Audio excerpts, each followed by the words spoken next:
October 1, 2015, the SS El Faro, a 790-foot cargo ship carrying goods to Puerto Rico, vanished without a trace near the Bahamas.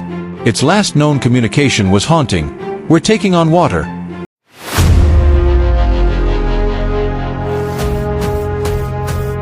We have a marine emergency.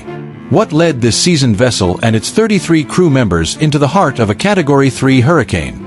And what secrets were hidden in its final voyage that might explain its fate?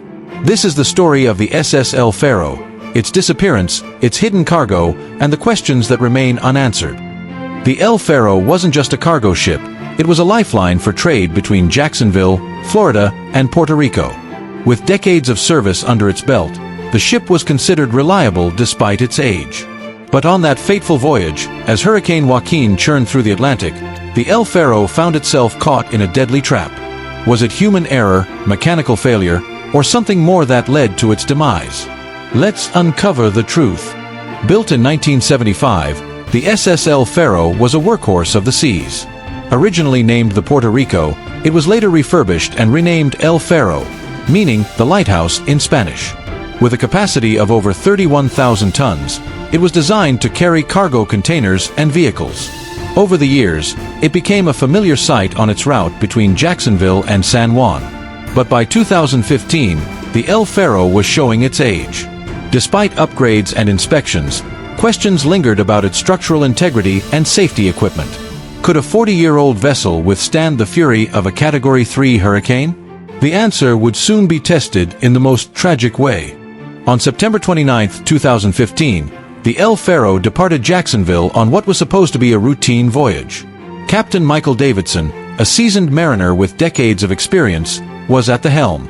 The cargo included cars, shipping containers, and undisclosed special cargo, raising questions about what the ship was really carrying. As the ship sailed into the Atlantic, Hurricane Joaquin intensified from a tropical storm into a powerful hurricane. Despite warnings, the captain chose to maintain course, believing the ship could outmaneuver the storm. But as the hours passed, the situation grew more dire.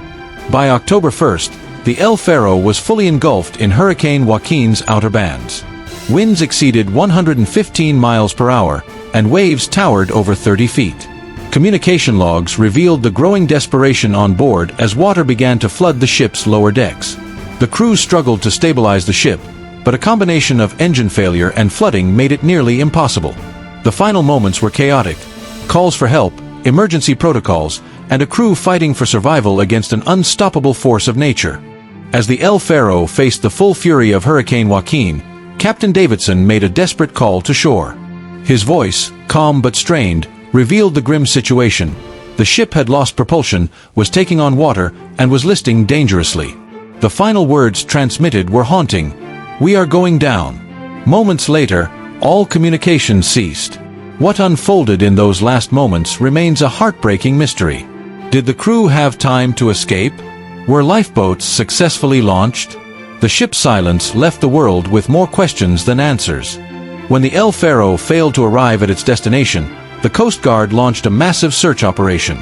4 days, planes and ships scoured the waters near the Bahamas, finding only scattered debris, a container here, a life ring there. The ship itself had vanished, swallowed by the storm and the deep Atlantic Ocean. The search for answers became a race against time. Without the ship's voyage data recorder, the black box, uncovering the truth would be nearly impossible.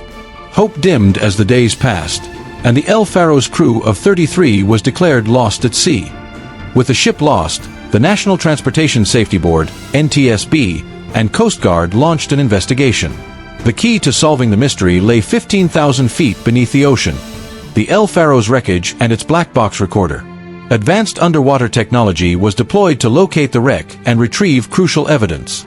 As the investigation unfolded, troubling details emerged: the ship's aging condition, the decision to sail into a hurricane, and the mysterious special cargo. Each discovery added another layer to the tragedy. Among the most controversial aspects of the El Faro's final voyage was its cargo. While it was officially listed as carrying cars and consumer goods, whispers of undisclosed materials persisted. Investigators found inconsistencies in the manifest, raising questions about whether hazardous or unstable materials were aboard. Could the hidden cargo have contributed to the ship sinking? Was it a factor in the captain's decision to continue the voyage? These unanswered questions added a layer of intrigue and suspicion to an already tragic tale. The recovery of the El Faro's black box provided a harrowing glimpse into the crew's final hours. Recorded voices captured the desperation, courage, and fear as they fought to save their ship. Captain Davidson's commands, the engineers' frantic efforts to restore power, and the haunting cries as the ship listed uncontrollably were all preserved in chilling detail. These recordings revealed not only the technical challenges but also the emotional toll on the crew. The black box became a testament to their bravery and a stark reminder of the human cost of decisions made at sea. The El Faro disaster exposed glaring flaws in maritime safety regulations. Investigators found that despite being deemed seaworthy, the 40-year-old ship had outdated lifeboats, inadequate safety protocols, and questionable oversight by its owners. Critics argued that corporate cost-cutting and lax enforcement had sealed the ship's fate long before Hurricane Joaquin.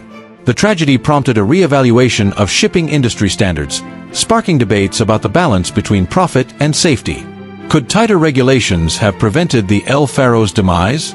The answers were as complex as they were sobering. The El Faro disaster served as a wake-up call for the maritime industry. In the years following the tragedy, new regulations were introduced, mandating improved safety equipment, better training for crews, and stricter oversight of aging vessels. The lessons of the El Faro were etched into the policies designed to protect future mariners.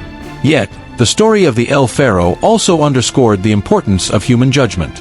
It reminded us that even in the face of advanced technology and rigorous planning, decisions made in the moment can carry life-or-death consequences. For the families of the 33 crew members, the El Faro is more than a tragedy. It is a personal loss etched into their lives. Memorials have been erected in their honor, and their stories have inspired reforms that aim to prevent similar disasters. The El Faro's legacy is one of resilience and remembrance. As we reflect on its story, we are reminded of the risks taken by those who navigate the seas to keep the world connected. The El Faro's tale is not just about a ship lost to the ocean. It is about the human spirit's capacity to face the unknown, to persevere, and to ensure that lessons from the past shape a safer future. Thanks for watching, and subscribe my channel.